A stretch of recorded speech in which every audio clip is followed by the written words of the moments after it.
I always say that today a woman has been reduced to basically an object of sex, an object of attraction for a male, and all the males must just fill their eyes and just their eyes must be quenched, and that's it. So when you see the naked women of the street, you don't appreciate your own wife. You don't, because you've seen much better than her. You've already seen it. So Allah says, look, oh man, lower your gaze as well.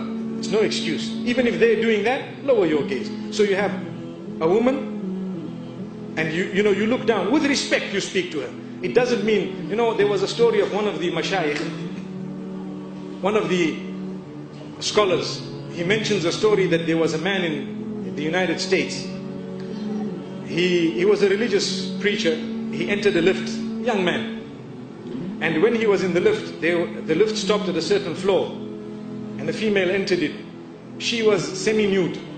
And he looked down and he did not look at her. And she was agitated, irritated. First time in her life, somebody's not looking. And she's stamping, and she's doing, trying to make a noise, and the two of them are alone in the lift. And he just looks down, he doesn't say a word.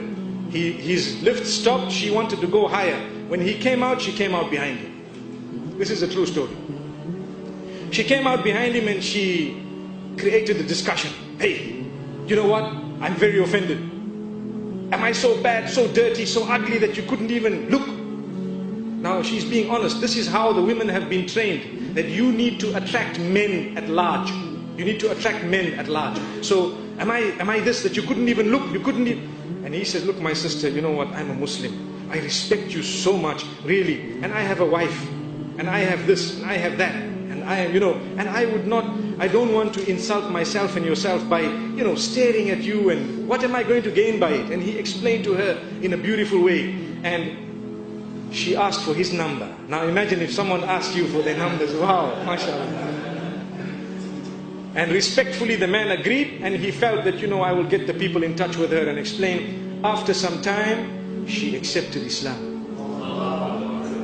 And she says, Islam has liberated me from being a person who cannot leave the home without half an hour in front of the mirror, without spending on different types of designer clothing, Islam has liberated me. I just put on a black cloak and I walk out. That's it. I just put on a cloak. And it doesn't have to be black, but the dark colors are better, because it makes you less conspicuous. Imagine you have the abayas which are pastel green and pastel orange. I don't think it would go down well. Subhanallah.